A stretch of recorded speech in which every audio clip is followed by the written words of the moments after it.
Hey guys, welcome back to our channel Go for Agriculture. आज हम इस lecture में MCQs ऑन एग्रीकल्चरल इकोनॉमिक्स पढ़ने वाले हैं, क्योंकि ये एग्रीकल्चर इकोनॉमिक्स सब्जेक्ट जो it's really much important in बहुत सारे कम्पिटिटिव एग्जाम्स जैसे JRF, SRF, BHO, NET, ICOR, ऐसे बहुत सारे कम्पिटिटिव एग्जाम्स में this agriculture economics is the basic topic. ठीक है, सो आज हम इस लेक्चर में we'll see the top 20 MCQs which are mostly repeated in all of these exams. ये सब एग्जाम्स में there are some MCQs which are repeated, so हम ऐसे कह सकते हैं important in the agriculture entrance examinations like these. So today we'll be discussing those 20 MCQs. So let's start with our lecture today. So first question है, TriFed was established in the year 1987 for. So पहले TriFed क्या होता है? TriFed का मतलब है the tribal cooperative marketing development federation of India. So ये TriFed का मेन ऑब्जेक्टिव है, ट्राइबल पीपल जो है सो उन लोगों का मेन सोर्स ऑफ इनकम क्या है? Selling of the forest products. So ये फॉरेस्ट प्रोडक्ट्स को एक giving them the nice marketing system है इसका मेन ऑब्जेक्टिव. ठीक है, so in order to sell the products there should be a nice market for that, there should be a proper price for that. So ये proper marketing system provide करना ये TriFed का main role है. So ये TriFed was established for to market developing marketing system for forest products. ठीक है, so next question है which is known as sunk cost. So पहले संक कॉस्ट क्या होता है? संक कॉस्ट का मतलब है cost that has already been incurred and can not be recovered. So यहाँ पे संक कॉस्ट का मतलब फॉर एग्जाम्पल जैसे मान लो यू बॉट अ कार. ठीक है, सो ये कार का प्राइस है 5000 rupees.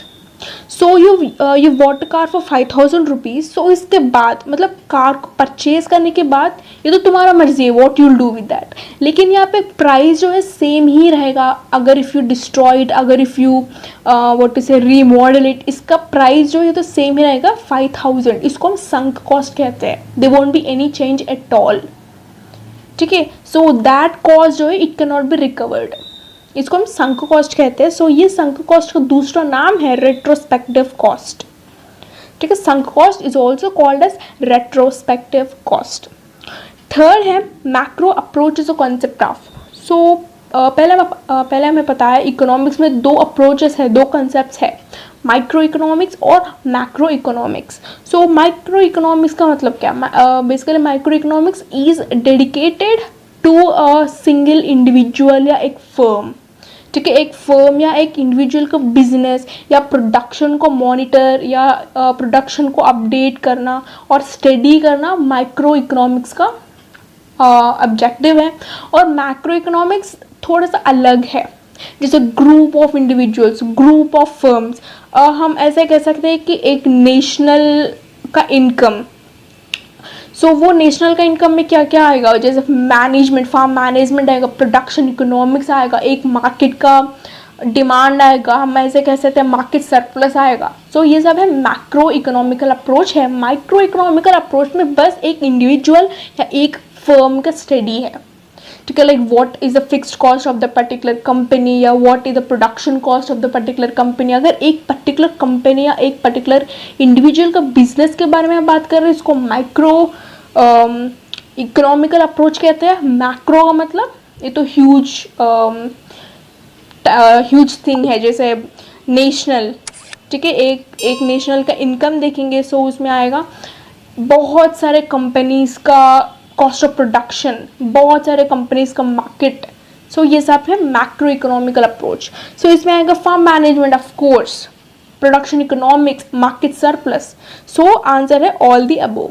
Macro approach is a concept of farm management, production economics, market surplus, and that's it, all the above.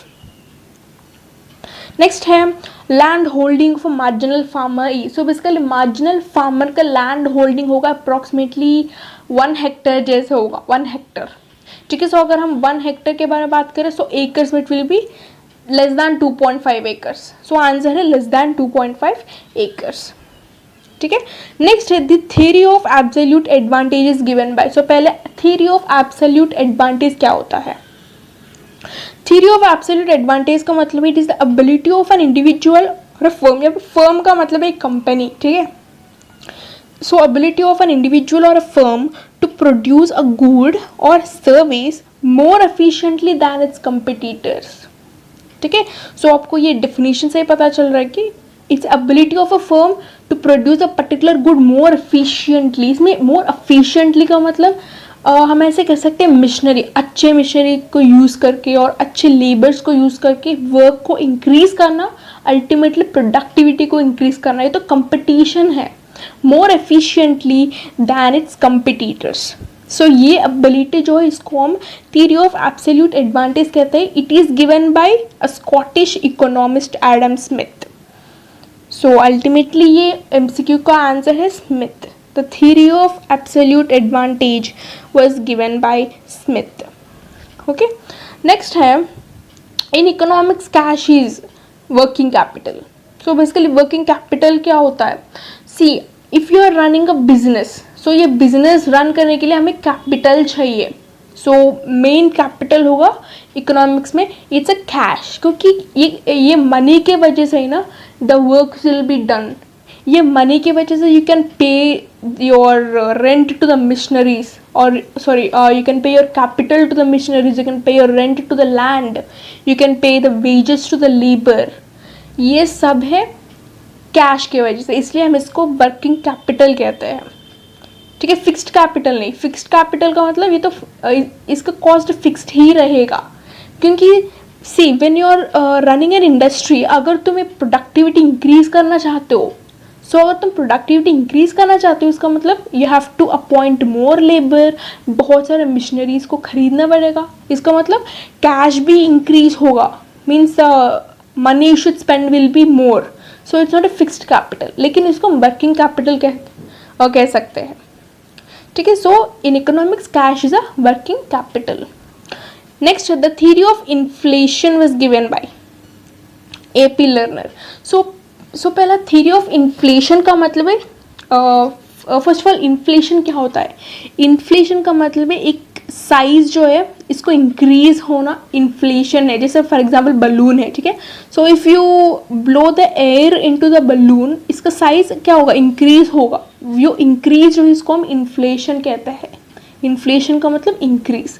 सो ये इकोनॉमिक्स में थियरी ऑफ इन्फ्लेशन का मतलब है, जैसे मान लो एक पेन है, ठीक है. सो वही पेन का कॉस्ट है 5 रुपीज़. एक पेन है, इसका कॉस्ट है 5 रुपीज़. सो 2 वीक्स के बाद इसका कॉस्ट हो गया 10 रुपीज़, और 3 वीक्स के बाद इसका कॉस्ट हो गया 15 रुपीज़. मतलब इस केस में प्राइस इंक्रीज हो रही है. अगर प्राइस इंक्रीज हो रही है the profit you get will also increase. No, ठीक है. इस वीक 5 रुपये है, नेक्स्ट वीक 10 रुपये, इसके बाद 15 रुपीज़ है. इसका मतलब प्राइस इंक्रीज हो रही है. So when the people by it, for you profit also will be. इसको हम मनी ग्रोथ कहते हैं, मनी ग्रोथ. सो इसमें बहुत सारे थीरीज हैं, लेकिन for now we'll stop here, क्योंकि ये theory was given by just AP Lerner. ठीक है, the theory of inflation was given by AP Lerner. Next है production economics is, I have already told you, it's a macro approach. Same question was repeated in the previous also. जैसे macro approach includes production economics, market surplus, farm management. So वही question they've little bit changed it and asked as production economics is a macro approach. Next is, who is known as father of economics? J.M. Keynes. We've already studied it in the principles of agricultural economics. ये सब 20 MCQs जो है they are from the principles of agricultural economics only. They are the basic questions. ठीक है, if you know this you can easily solve them. Okay. Next है MPP. So MPP का मतलब marginal physical product. So इसका meaning है change in the quantity of total product resulting from the change in a variable input. So variable input, so basically inputs में 2 types हैं, variable और fixed inputs. So fixed inputs का मतलब ये तो fixed ही रहेगा, we can't change them, we should not change them, they are fixed. लेकिन variable inputs में we can change their quantity. जैसे इस वीक का प्रोडक्टिविटी अचीव करने के लिए you need 20 labours. So next week का प्रोडक्टिविटी अचीव करने के लिए यू नीड 30 लेबर्स. सो ये लेबर जो है दे आर वेरिएबल इनपुट्स. तुम इसका नंबर्स को चेंज कर सकते हो. ठीक है, सो ये MPP का मतलब सी, अगर मान लो just give me a minute. अगर मान लो एक इंडस्ट्री का प्रोडक्टिविटी है फॉर एग्जांपल एक्स है, एक्स, ठीक है। सो एक्स प्रोडक्टिविटी मिल रहा है with the help of 10 labours. So with the help of 10 labours we are getting X number of productivity. So you suddenly increase this 10 labours to 11 labours. सो यहाँ पे एक इंक्रीज है, सो ये increase को हम वेरिएबल इनपुट कहते हैं, क्योंकि labour is a variable input. Why? Because we can change its number, ठीक है। सो ये 10 लेबर्स हो, ये 11 लेबर्स हो, ये 11 लेबर्स मीन्स एक लेबर को ऐड करने की वजह से change in the total product जो है x+1 चेंज होगा फॉर एग्जांपल। सो ये चेंज जो है इसको हम मार्जिनल फिजिकल प्रोडक्ट कहते हैं। एक लेबर को ऐड करने वजह से कितना चेंज है ये टोटल प्रोडक्ट में, इसको हम मार्जिनल फिजिकल प्रोडक्ट कहते हैं। ओके, सो ये MPP means it's the marginal physical product. Next question है which type of demand luxury products are. So basically luxury products के लिए we'll have elastic demand only. So elastic demand का मतलब percentage change in quantity demand means quantity like the demand quantity is greater than price, ठीक है। अगर price में थोड़ा सा चेंज होगा then the people will come and buy it. For example iPhone है, ठीक है। सो आईफोन को कॉस्ट है फॉर एग्जाम्पल 1 लाख रुपीज़ है। So next week they are giving an offer and they are giving it for 50,000 only. So many people will go and buy it for 50,000 only, क्योंकि ये तो लग्जरियस प्रोडक्ट है। So अगर इसका price में थोड़ा सा fluctuation, you can see the change in price only 50,000, 1 lakh से 50,000, लेकिन the many people came and bought it. So इसलिए प्राइस में थोड़ा सा कम चेंज होगा लेकिन डिमांड में they will be greater change, इसको हम इलास्टिक कहते हैं। सो लग्जरी प्रोडक्ट्स का डिमांड है इलास्टिक डिमांड। नेक्स्ट है storage is associated with time utility. So time utility का मतलब फॉर एग्जांपल बेस्ट एग्जांपल है इसका गोडाउन्स, ठीक है। राइस या कुछ एग्रीकल्चरल प्रोडक्ट्स को हम हार्वेस्ट करने के बाद, आई मीन एग्रीकल्चरल क्रॉप्स को हार्वेस्ट करने के बाद we will store them in a godowns. क्यों? If the supply is low in the future then we can use this, है ना। सो इसको हम टाइम यूटिलिटी कहते हैं। अगर इस टाइम पे देर में भी नो यूज लेकिन फ्यूचर में ऑफकोर्स यूज होगा, सो ये तो टाइम का डिफरेंस है। सो स्टोरेज ये तो टाइम यूटिलिटी का बेस्ट एग्जाम्पल। नेक्स्ट है full form of CSEP is, so CSEP का फुल फॉर्म है commission of agricultural cost and price. So ये CSEP का मेन ऑब्जेक्टिव है to provide a fair prices for the agricultural crops या produce. Market में fair prices को support या pass करने के लिए इसका मेन ऑब्जेक्टिव है। Next the book written by Alfred Marshall is, बहुत इजी क्वेश्चन है, principles of economics. Buying and selling comes under which form of utility, तो पोसेशन यूटिलिटी है। पोसेशन यूटिलिटी का मतलब सी हर सोसाइटी में या हर मार्केट में सप्लाई डिमांड ये दोनों का रोल बहुत इम्पॉर्टेंट है, ठीक है। अगर एक मार्केट में एक प्रोडक्ट का ये या एक चीज़ें का डिमांड है, सो अगर demand see if there is demand only no supply will be, अगर डिमांड नहीं होगा तो सप्लाई भी नहीं होगा। वैसे ही like we can say if there is a demand for pen in the market, so then only the people will manufacture more number of pens, ठीक है। सो ये बाइंग एंड सेलिंग जो है they are the possession form of utility. Possession का मतलब है use. So pen का main use क्या है? See like there are 10 people in a room for example. So ये 10 लोगों के पास पेपर है लेकिन पेन नहीं है। सो ये पेन का मेन यूज क्या है? For writing. So you need to write on paper. तुम्हारे पास तो पेपर है लेकिन पेन नहीं है, सो पेन का so you want the pen, इसको हम डिमांड कहते हैं। So if the people supply you the pen it is a supply. So possession utility का मतलब है it is basically selling with the help of use. So pen का use है उस रूम में। So I start means I will come to you and I sell you the pens, क्योंकि तुम्हारे पास तो पेन्स नहीं है, so of course you will buy it. इसको हम डिमांड सप्लाई, ये तो मार्केट का बेसिक फीचर है, बेसिक स्ट्रैटेजी है। ठीक है. So buying and selling comes under possession utility. Possession utility means it is a utility which have demand for some use. जैसे पेन का मेन रोल क्या है, लिखना, और वाटर का मेन रोल थर्स्ट, और cold drinks like for thirst and also for some flavour. So based on the demand और based on the use the people will sell the things in the market. Next, in economics, farm management is a science of decision making. You know, many will think farm management का मतलब ये तो management for farm है और management production and marketing है, लेकिन नहीं, it's the decision of science of decision making. See, अगर economics में basically farm management का मतलब एक capital को run करना और you know seeing what are the income and what are the expenses, ये सब फार्म मैनेजमेंट है.